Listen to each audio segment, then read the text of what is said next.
क्या है पूरा मामला ये है कि हम यहाँ पे 3 साल से काम कर रहे थे स्टाफ नर्स के पद पे। कुछ स्टाफ MPW हमारे हैं जो कि हमारी 3 साल की सेवाएं थी। यहाँ पे सेवा नियोजन के पोर्टल से हमने यहाँ पे फॉर्म भरा था, हमें हायर किया गया था। तो हम यहाँ पे आए, ड्यूटी किए, यहाँ से हमें डिस्ट्रिक्ट भेजा गया जो कि चल नहीं रहा था। हम डिस्ट्रिक्ट पे 3 साल काम दिए हैं। आज 21 तारीख इनके पास लेटर आया कि कंपनी ख़त्म हो रही है, लेकिन इन्होंने 21 तारीख को नोटिस हमें नहीं दिया।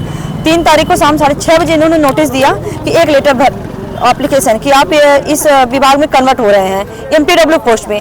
आप बताइए कि अगर हम स्टाफ नर्स हो कि MPW की पोस्ट पे हो जाते हैं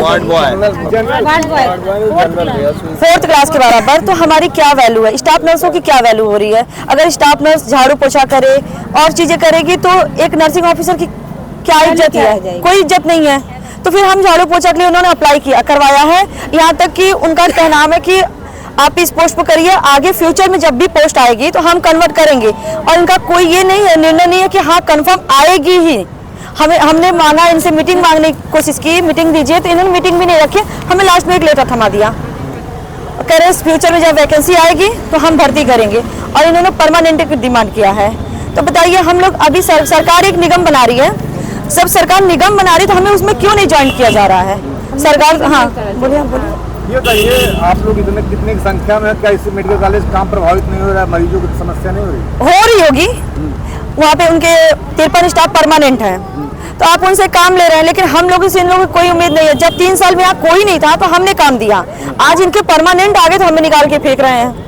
उनका कहना है कि जब कल आप लोग प्रभारी मंत्री गिरीश जी से मिला हमने, क्या उन्होंने अभी तक तो उन्होंने कोई कार्रवाई नहीं की। उन्होंने बोला था कि हम कार्रवाई करेंगे, लेकिन अभी तक कोई कार्रवाई नहीं। उन्होंने 8:30 बजे का टाइम दिया था रात का कि हम बात करेंगे, हमसे बात करने, या तो एक हमारे स्टाफ है विनोद सैनी, उनसे बात करें। अभी तक उनसे हमारी कोई बातचीत नहीं हुई है। प्रिंसिपल से हमारी बहुत चीजें फाइट करने के बाद तब प्रिंसिपल हमसे आज मीटिंग रखी, बात की है। उनका भी कोई हाथ करी, हमारा कोई हाथ नहीं है। और यहाँ से सबसे बड़े गंदे स्टाफ हमारे एक डॉक्टर जाफरी हैं, CMS के पोस्ट पे। उन्हीं का ये सब खेला है, उन्हीं का है। वो सोच रहे हैं कि हम इन्हें निकाल के पैसे लेके और स्टाफ भरे। आप बताइए कि स्टाफ नर्स 10,000 की नौकरी करेगी तो अपना घर परिवार कैसे चलाएगी? सरकार से क्या मांगे? हमें योगी जी से यही मांग है कि हमारी जो पोस्ट है, हमारी सैलरी है, हमें वापस दी जाए और हमें यही पे कार्य करने के लिए उपस्थित कर दिया जाए।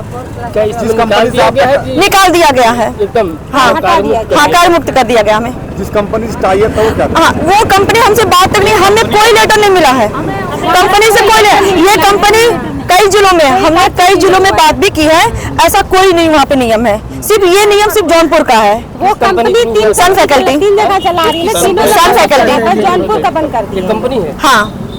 अच्छा, तो आप कब तक बैठी रहेंगी धरने पे? जब तक हमारी मांग नहीं पूरी होगी। कल हम लखनऊ जाएंगे योगी जी से मांग करने के लिए।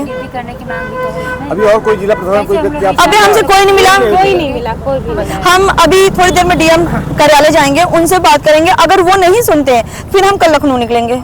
समस्या है यहाँ पे, हमें रहने का आवास नहीं है, हमारी कोई सेफ्टी नहीं है, यहाँ वॉशरूम नहीं है। वार्ड तो बने हैं लेकिन इसमें बाथरूम नहीं है। आप 500 मीटर वॉशरूम जाइए, कोई सुविधा नहीं, कोई सेफ्टी नहीं। बताइए, हमारी नाइट ड्यूटी लगा रहे, हम यहाँ ड्यूटी कैसे करेंगे? OPD भी नहीं चल रही है। हम डिस्ट्रिक्ट पे कार्य कर रहे थे, यहाँ से हमें डिस्ट्रिक्ट हॉस्पिटल भेजा गया था। 1 तारीख को हमको यहाँ बुला लिया गया। यहाँ कोई काम नहीं है, सिर्फ बैठना है, और काम भी नहीं है तो फिर बैठा के यहाँ बुला के बैठाने क्या मतलब निकला? हम लोग कल से धरने पे बैठे हैं। हमारी पेमेंट अचानक 4 से 5 हज़ार रुपये कम कर दी गई है। बढ़ाने को कौन कहे? महंगाई का ये आलम है। हमें एक भी दिन छुट्टी नहीं दी जाती। होली, दीपावली, दशहरा, ईद, बकरी, सुनामी, हुदहुद, बाउंडर, कोरोना, हमें अपने मजे मार के छुट्टी लेते हैं। जो भी गवर्नमेंट, क्या हमारे लिए त्यौहार नहीं है? बात नंबर 1। बात नंबर 2, हमारी स्टाफ नर्सेस हैं, टेक्नीशियंस हैं, लैब टेक्नीशियंस हैं, फार्मासिस्ट हैं, MPW हेल्थ हैं, जो वार्ड बॉय का काम, उन्हें सबको अचानक एक पोस्ट पर करके सुपर बना दिया गया है। ये कहाँ तक न्याय है? तो टोटल तानाशाही चल रही है, एकदम कॉन्ट्रैक्ट बेस पे। एक कंपनी को भगाया जा रहा है, दूसरी कंपनी को बुलाया जा रहा है। इनका ये इशू है कि हम इन लोगों को हटा के न्यू वैकेंसी पैसे लेके आराम से करेंगे, माल खाएंगे। इनका यही मोटो है। और बहुत तानाशाही चल रही है, हमें एक भी छुट्टी नहीं दी जाती। कौन कहे पेमेंट बढ़ाने के लिए, पेमेंट घटा दिए गए हैं। हमारे साथ बहुत बदसलूकी जैसे व्यवहार किए जाते हैं, जो परमानेंट स्टाफ हैं वो और जो परमानेंट यहाँ के डॉक्टर्स हैं। कब तक धरने पर बैठे? हमारी मांग पूरी हो जाए। महंगाई इतनी ज़्यादा है, हम लोग कैसे सर्वाइव कर पाएंगे? कोई सुनवाई नहीं। प्रिंसिपल मैम विदाउट कैमरे जाके डांट रही हैं, ऐसे करो वैसे करो, जो काम नहीं करेगा मैं देख लूंगी एक एक को। ये सब तानाशाही है, धमकी आ रही है। हम लोग अबाउट 400 के आसपास हैं।